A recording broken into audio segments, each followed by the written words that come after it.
third-party studio, and we become, if you think of us as maybe an author who writes a book, and then we take the book to a publisher or a series of publishers, and they look at the book and they think, oh, you know, we think this will make money, or we don't think this will make money. And if they don't think it'll make money, they're not interested in publishing a book. And if anyone's tried writing a book and getting it published, that's pretty much the result you get. Only really when it's a dead cert do they say, yeah, actually we're going to publish it. It's exactly the same with video games. So when we approach video game publishers and say, yeah, we've got an idea for a game, what about this? Generally, they're not too interested. But when we say, hey, you know, we want to make a Worms game, they go, oh, you know, how much the last one sell? Oh, about 4 million. Yeah, you think that could work? And so, as a result, you know, we end up making a lot of Worms games. We make, you know, Worms 1, I'm trying to think now, Worms United, Worms Reinforcements, Worms 2, Worms Armageddon, Worms 3D, Worms 4 Mayhem, Worms Open Warfare, Worms Open Warfare 2, etc., etc. A lot of Worms games, you know, all of them good, great value for money, fantastic entertainment, I think you all agree. Just nod, sir.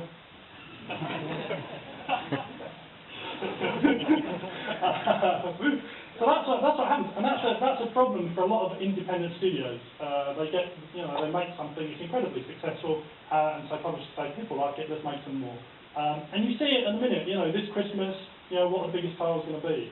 Last Christmas, what were the biggest titles? You know, they're sequels or they're licenses. And the reason is because publishers are looking for something that's low risk, that's already a history of selling. So if they can tie it to a movie release, that's a good thing for them. Or if it's like Guitar Hero 5 or Rock Band 3 or Bioshock 2, you know, something that was successful in the first place, then they're interested. And so it's very hard to actually get original games made. That's just the fact of it. You know, those companies that do make original games are generally first party. They're normally owned by Sony or Microsoft. You know, and in those cases, Sony or Microsoft aren't really interested necessarily in the recoup of that title because they're interested in selling their hardware. They want something good on it, so they look at those games as an investment. And so what we have is in the 90s is we have a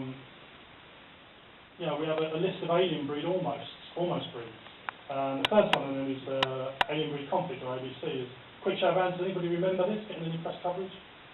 In the early days of the internet, okay, Kelvin, you work at things on English, of course you remember it. Well, thank you. There was one other hand up. Okay, so you know, you wouldn't believe how hard I had to look around for these screenshots, and they're not the best, I'll be honest. But this was, yeah, at the time this was kind of state of the art. You know, that's actually for a game in the 90s. That's actually, yeah, the lighting's actually quite nice. Believe me, it is. There's a lot of kind of blank expression. It is okay. It looked quite nice. But at this time, Team 17 was moving towards console development. We were moving away from PC, and this was a PC-based game. And coupled with some technical issues that the game had, meant that actually the project was canned and it never arrived. And so, you know, that's the first kind of Alien Breed almost breed. The second one was Alien Breed Arcade. And I felt sorry for picking on Gav earlier, and I know he likes cats, so I put in everybody likes a cute cat picture, and I like to put a cute cat picture in every presentation with us. Gav, I hope that goes somewhere. Actually, I couldn't find any screenshots for Alien Breed Arcade, and all I put is a bit of concept art there. And the thought behind Alien Breed Arcade was that, you know, as we're moving towards console, maybe we're going to go back and we're going to do an arcade version of the game. You know, we're going to do something console-based, but you know, we punted this around several publishers. We couldn't find any interest, and at the end of the day, you know, we wrote the design document, and we did some level designs, and we did some concept artwork. But you know, we couldn't get anyone into the idea of buying it, and so it just got shelved in the end, which is another shame. There's quite a lot of these. 2005, Alien Breed PSP, and what you see here is. This is a level that we made, a demo that's actually worked on PSP. So kind of in the bottom right corner, down there there's a room with a guy in it, so it gives you an idea of the scale of the map. There's this like red room, the red room you see there was kind of a reactor room, and there were, at the right end of that room there's kind of like some rings that spun around a bit like Event Horizon, something like that. And then this blue room up the top here, that was some sort of reactor. I think they all down across, and there were all these pipes and water. And that worked on PSP. And what we were thinking there was, oh great, new platform, perfect. Alien Breed, the ideal. Pick up and play gameplay, super. Let's have a go. And we pitched that around several publishers, and nobody was interested except for Sony. And so, we were, great. Sony are interested. Sony were. We were working with a very nice chap at Sony who was kind of heading up the department in London. He loved the idea of the game, talking about it being really big, bells and whistles basically. We were very, very excited. So we started designing the game, made a demo, and then he left and moved to America, and his department got disbanded. And so we thought, it's another almost breed, right? But actually, Sony Liverpool, we had a chance meeting with Sony Liverpool at a trade show, and they were like, what's this? We've never seen this. And, great, we're in again. Sony, you like this? So we pitched it to them, and they said, we kind of like it, but you pitched it to us in the wrong way. And we said, tell us how you want it pitched to you. And, okay, and they told us, and so we pitched it back to them. So what do you think? They went, nah. Pretty much, it's got a long story and a lot of work, sure. So we were like, great, here we go again. So, what's changed? Why am I talking about Alien Breed today and not another nearly breed? Well, one thing changed: digital delivery. And here I've got some of the early successes of Xbox Live Arcades. We've got Geometry Wars, Castle Crashers, our very own Worms. Great value, fantastic entertainment. And Uno. And all of these games have sold a lot of copies, many copies. And digital delivery is great for an independent developer like Team 17 that owns their own IP. Because what it means is, we don't have to go to a publisher. We don't have to, we can make a game that is smaller in scale than a box product. So we can keep our own costs down. So the investment is manageable for an independent developer like us. And really, we only have to deal with the platform holder. So in the case of Alien Breed, Sony and Microsoft, and the nice guys at Valve for Steam. So we deal with them directly.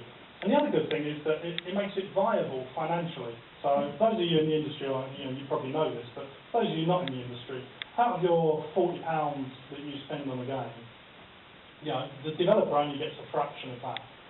They get a tiny fraction. And the reason is because, the first person that takes money out of that £40 is retail. They want a large chunk of that money to put in that box on a shelf. Well done then. There's no retailers here today, are there? Great. They're evil, spawn of Satan. What about? They take quite a lot of money just for putting the box on the shelf. So that's the first thing. Then you've got the cost of goods themselves. So actually the cost of the disc, the box, printing the manual. These are all overheads that have to be factored in and have to be paid for out of that £40 that you pay for the game. Then there's the publisher. They want some money as well. They've published the game, they've put an investment into it, they want to see a return as well. And there's a distributor, the people who actually move the game from a warehouse to a shop. They want to slice the pie as well. So by the time it comes to the developer who's made the game, out of £40, if you're even on a royalty deal, you might be getting like £1.50 maybe, or £1, out of that £40. So you get a tiny thing. That money is a long way away from you, and there's a lot of people in that queue in front of you. Whereas digital delivery is much different. You've got people pay for the game, Microsoft takes a slice, and then the rest comes to you. Great.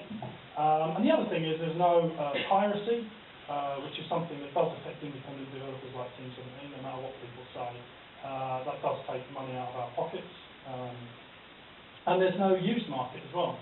So when you go into a game and you buy a pre-owned game, the developer, the publisher, nobody who's made that game gets any of that money. That game keeps that. That's all of theirs.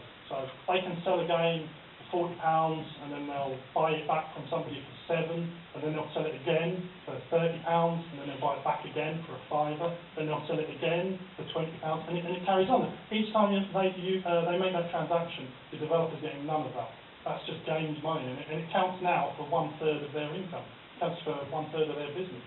And with digital delivery, obviously that isn't a problem anymore. You buy the game, it comes to your console, and it's stuck on your console. So it's basically one purchase, one copy.